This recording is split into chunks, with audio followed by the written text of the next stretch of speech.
May 7 operation ಸಿಂಧೂರ ದಾಳಿ ನಡೆಸಿ ಪಾಕಿಸ್ತಾನದ ಒಳಗೆ ನುಗ್ಗಿ ಹೊಡೆದು ಬಂದಾಗಲೂ ಪ್ರಧಾನಿ ಮೋದಿ ಮಾತನಾಡಿರಲಿಲ್ಲ.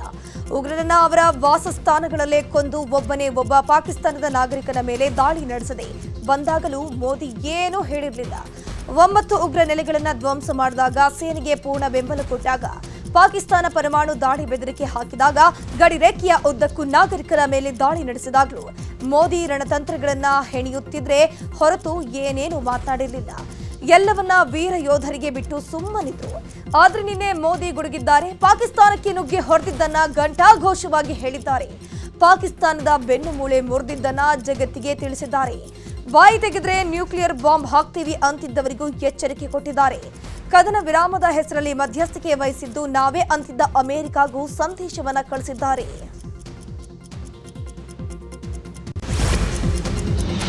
ಆಪರೇಷನ್ ಸಿಂಧೂರದಲ್ಲಿ ಶೌರ್ಯ ಪ್ರದರ್ಶಿಸಿದ ಸೈನಿಕರಿಗೆ ಪ್ರಧಾನಿ ನರೇಂದ್ರ ಮೋದಿ ನಮನ ಸಲ್ಲಿಸಿದರು. ನಮ್ಮ ಸಶಸ್ತ್ರ ಪಡೆಗಳಿಗೆ ನಾನು ನಮಸ್ಕರಿಸ್ತೀನಿ.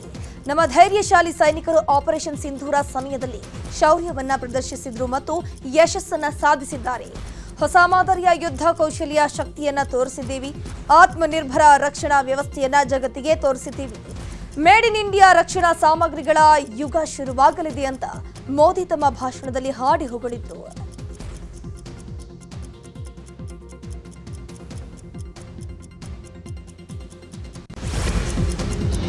ಆಪರೇಷನ್ ಸಿಂಧೂರ ಬರೀ ಹೆಸರಲ್ಲ, ಆಪರೇಷನ್ ಸಿಂಧೂರ ಅನ್ನೋದು ನ್ಯಾಯದ ಅಖಂಡ ಪ್ರತಿಜ್ಞೆ. ಇಡೀ ವಿಶ್ವ ಆಪರೇಷನ್ ಸಿಂಧೂರ ಪ್ರತಿಜ್ಞೆಯ ಸಹಕಾರ ರೂಪವನ್ನ ನೋಡಿದೆ. ಪಾಕಿಸ್ತಾನದ ಉಗ್ರ ನೆಲೆಗಳ ಮೇಲೆ ಆಪರೇಷನ್ ಸಿಂಧೂರ ಯಶಸ್ವಿಯಾಗಿದೆ. ಉಗ್ರರ ಕನಸಿನಲ್ಲೂ ಎಣಿಸಿರದ ಪ್ರತೀಕಾರ ತೆಗೆದುಕೊಂಡಿದ್ದೇವೆ. ಆಪರೇಷನ್ ಸಿಂಧೂರಗೆ ವಿರಾಮ ಅಷ್ಟೇ, ಅಂತ್ಯ ಹಾಡಿಲ್ಲ ಅಂತ ಪ್ರಧಾನಿ ನರೇಂದ್ರ ಮೋದಿ ಖಡಕ್ ಆಗಿ ಹೇಳಿದ್ದಾರೆ.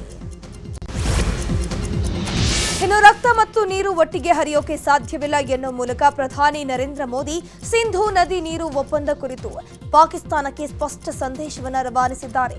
ಈ ಮೂಲಕ ಪಾಕಿಸ್ತಾನ ಭಯೋತ್ಪಾದನೆ ಬಿಟ್ಟರೆ ಮಾತ್ರವೇ ಸಿಂಧೂ ನದಿ ನೀರು ಹರಿಯುತ್ತದೆ ಎಂದು ಖಡಕ್ ಸಂದೇಶವನ್ನು ರವಾನಿಸಿದ್ದಾರೆ. ಇನ್ನು ಮುಂದೆ ಭಯೋತ್ಪಾದನೆ ಮತ್ತು ಮಾತುಕತೆ ಒಟ್ಟಿಗೆ ನಡೆಯೋಕೆ ಸಾಧ್ಯವಿಲ್ಲ. ಭಯೋತ್ಪಾದನೆ ಮತ್ತು ವ್ಯಾಪಾರವು ಒಟ್ಟಿಗೆ ಸಾಗೋಕೆ ಸಾಧ್ಯವಿಲ್ಲ.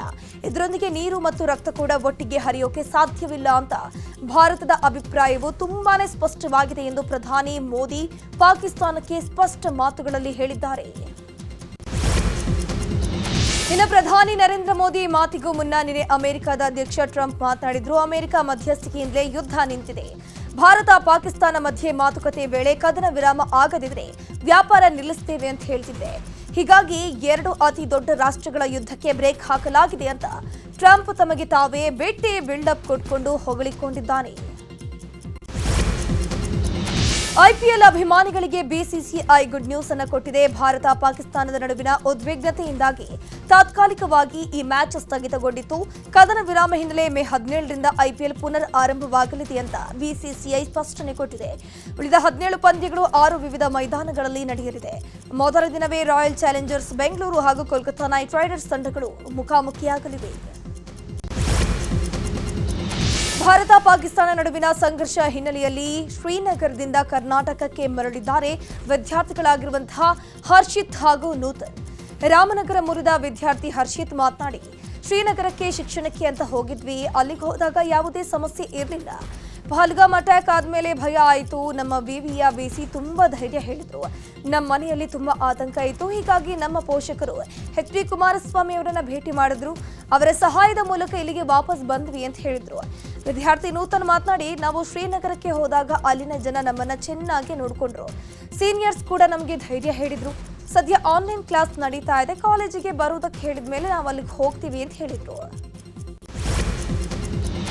ಈಗಾಗಲೇ ಭಾರತ ಪಾಕ್ ಮಧ್ಯೆ ಕದನದ ಜ್ವಾಲೆ ಹೊತ್ತಿ ಉರಿಯುತ್ತಾ ಇದೆ. ಹೀಗಿರುವಾಗಲೇ ಕಾಂಗ್ರೆಸ್ ವಿರುದ್ಧ ಬಿಜೆಪಿ ಕಿಡಿಕಾರಿದೆ. ಕಾಶ್ಮೀರ ಭಾರತದ ಅವಿಭಾಜ್ಯ ಅಂಗವಾಗಿದೆ. ಆದರೆ ಕರ್ನಾಟಕದ ಕಾಂಗ್ರೆಸ್ಗೆ ಮಾತ್ರ ಕಾಶ್ಮೀರ ಪಾಕಿಸ್ತಾನಕ್ಕೆ ಸೇರಿದ್ದು ಅಂತ ಪದೇ ಪದೇ ತನ್ನ ಮನಸ್ಥಿತಿಯನ್ನ ಸಾಮಾಜಿಕ ಜಾಲತಾಣದಲ್ಲಿ ಪ್ರದರ್ಶನ ಮಾಡ್ತಾ ಇದೆ. ಪಾಕಿಸ್ತಾನದ ಮೇಲಿನ ಅತೀವ ವ್ಯಾಮೋಹದಿಂದ ಕಾಂಗ್ರೆಸ್ ನಾಯಕರು ಪಾಕಿಸ್ತಾನ ನಮ್ಮ ಶತ್ರು ದೇಶವಲ್ಲ ಅಂತ ಹೇಳಿರೋದು ಕಾಂಗ್ರೆಸ್ನ ಈ ನಡೆಯಿಂದ ರುಜುವಾತಾಗಿದೆ ಅಂತ ಬಿಜೆಪಿ ಕಿಡಿಕಾರಿದೆ.